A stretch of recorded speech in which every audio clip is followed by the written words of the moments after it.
जब से दुनिया बनी है तब से धर्म इंसानी जिंदगी की बुनियाद बन गई है।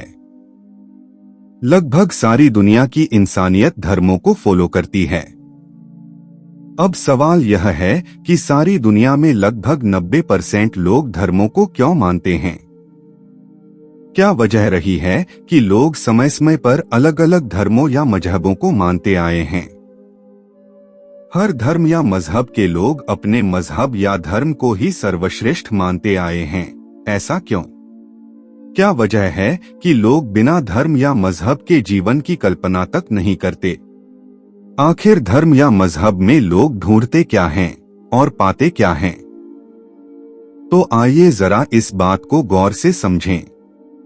धर्म की परिभाषा में तो धर्म का अर्थ धारण करना है, लेकिन आखिर क्या धारण करना है? क्या कोई विचार, कला या संस्कृति या रीति रिवाज, या फिर ऐसा सत्य जो अस्पष्ट सा हो, जिसे सिद्ध न किया जा सके?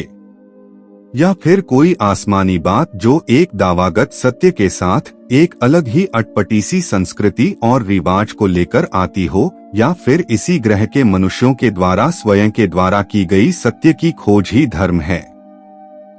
हर धर्म या मजहब आखिर चाहते क्या हैं और सर्वश्रेष्ठ धर्म कौन सा है? हर धर्म या मजहब मनुष्य को मृत्यु के बाद का वो मार्ग दिखाने की कोशिश करते हैं जहां जाकर मनुष्य सदा सुखी, प्रसन्न और आनंद की अवस्था में रहें। पर हैरानी की बात तो यह है कि हर धर्म और मजहब कहता है कि मेरा मार्ग या रास्ता सच्चा और अच्छा है, बाकी या दूसरों का झूठा। इससे पहले कि ये मृत्यु के बाद का मार्ग दिखाएं, ये इसी जीवन में एक अलग और दूसरों से भिन्न रीत और रिवाज को फॉलो करने को कहते हैं।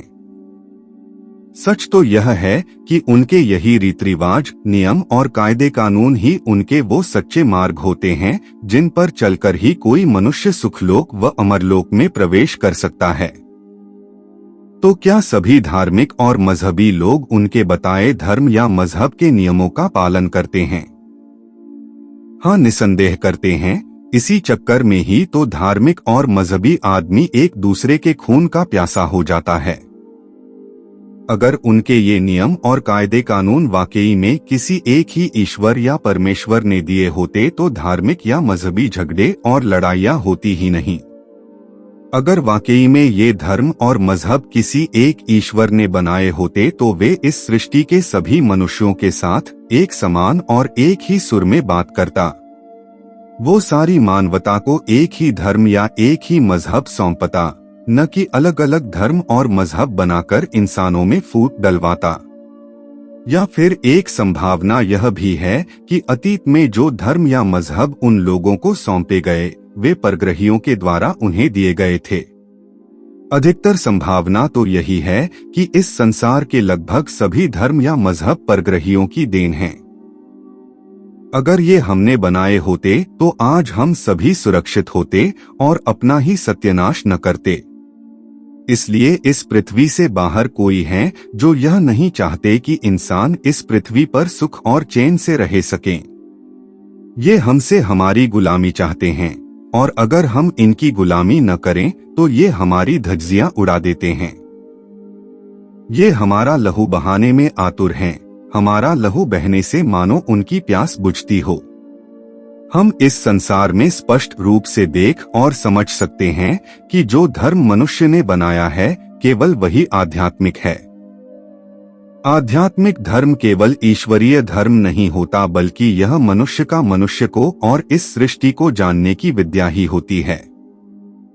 यह एक प्रकार से तत्व ज्ञान होता है जो जीवन की गहराइयों में जाकर जीवन को बिना विरोध भाव के प्रकट करता है, जबकि मजहब तत्वज्ञान से बैर करता है। तत्वज्ञानी धर्म में भारतीय सनातन धर्म शीर्ष पर है, जिसकी उपनिषदक शिक्षाएं और गीता का ज्ञान ही वास्तविक आध्यात्मिक ज्ञान है।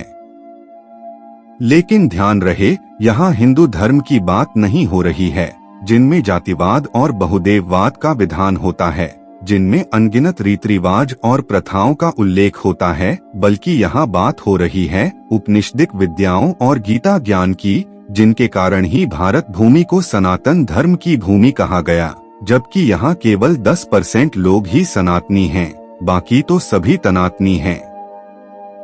तो अब सवाल यह है कि किस धर्म वाले को मुक्ति, निर्वाण, अनंत जीवन या मोक्ष मिलेगा। धार्मिक और मजहबी लोग ईश्वर को अपने यानी खुद से बाहर ढूंढते हैं। वे उसे किसी मनुष्य या धर्म पुस्तकों यानी धर्मशास्त्रों में ढूंढते हैं। इसलिए जो लोग ईश्वर को बाहर ढूंढते हैं वे लोग मृत्यु के बाद गहरी अंधेरी खाई में जा गिरेंगे। पर जो लोग इस चाह में कि सबसे सर्वश्रेष्ठ धर्म कौन सा है, अपनी अंतरात्मा में ईश्वर को स्वयं के भीतर और अन्य प्राणियों के भीतर तथा इस समस्त चराचर जगत में देखते हैं, केवल वही लोग मुक्ति, निर्वाण, अनंत जीवन और मोक्ष को प्राप्त करेंगे, क्योंकि ऐसे लोग निर्मल बुद्धि के होते हैं। इनमें भेदों वाली बुद्धि नहीं होती। इनमें समस्त सृष्टि के प्रति अनुग्रह और गहरा प्यार छिपा रहता है, जो उनके व्यवहार से प्रकट हो जाता है। इस मामले में अगर कोई कहे कि कृष्ण ही परमेश्वर है तो वह मूर्ख है, क्योंकि परमेश्वर आत्मा है और उसी पवित्र आत्मा ने भगवत गीता में यह कहा है कि बादल की बूंद भी मैं ही हूँ, अर्जुन भी मैं हूँ और वृष्णवंशियों में वसुदेव पुत्र कृष्ण भी मैं ही हूँ, अतः तू मेरी विभूता को पहचान। इसलिए यह सवाल कि दुनिया का सबसे सच्चा धर्म कौन सा है, इसका सरल सा जवाब यह है कि जिस धर्म का संबंध केवल इंसान की अंतरात्मा से होता हो और जिसका कोई भी संबंध इंसानी समाज और उनके रीति रिवाजों से और नियम और कायदे कानूनों से न होता हो, केवल वही धर्म दुनिया का सबसे सच्चा धर्म है। बाकी तो केवल इंसानों को बांटने और नफरत पैदा करने वाली फिलोसोफी है।